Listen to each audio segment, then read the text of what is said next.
Բնականաբար այդ նորից եմ կրկնում, դա նախորդ ամբողջ տարվա վերաբերյալ զեկույց է եւ տարվա ընթացքում կարեւոր իրադարձություններ են տեղի ունեցել եւ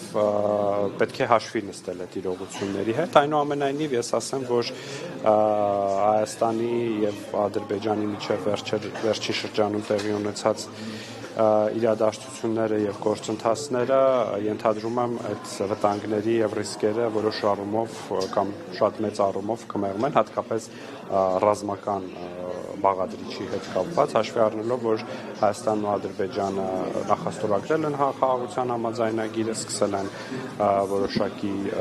առևտրաշրջանառություն եւ այլն, այս առումով ինձ թվում է, որ 2026 թվականի զեկույցը արդեն որոշ առումով այլ տեսք ունենա։ Պարոն Խանտարյան, Փաշինյանը ընդունել է խաղաղության խորհրդի հիմնադիր անդամ լինելու դավերը, նաև Թրամփը վարչակազմը հայտնել է, որ մշտական անդամակցության համար երկրները պետք է $1 միլիարդ վճարեն, արդյոք Հայաստանը պատրաստվում է մշտական անդամակցության անդամ ձեռք բերել։ Ես կարծում եմ այդ հարցը դեռ քննարկման պիտի ենթարկվի եւ հասկանանք, թե ինչ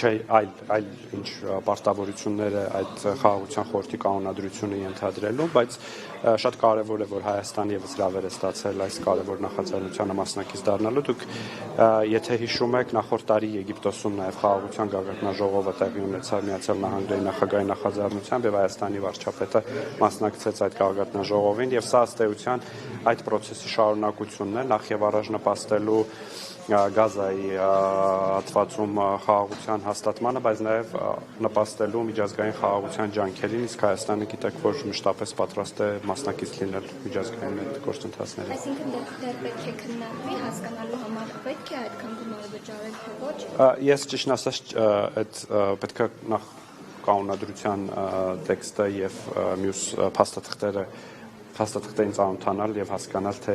ինչ պարտավորություններ է ենթադրում, որովհետեւ $1 միլիարդ մասին հայտարարությունը կարծես թե քաղաքական հայտարարություն է եղել եւ ինձ առնվազն հայտնի չէ, թե դա գործընթացներ է իրենից ենթադրում եւ նաեւ պետք է ուսումնասիրել, թե արդյոք Հայաստանի Հանրապետության բյուջեն ունի նման հնարավորություններ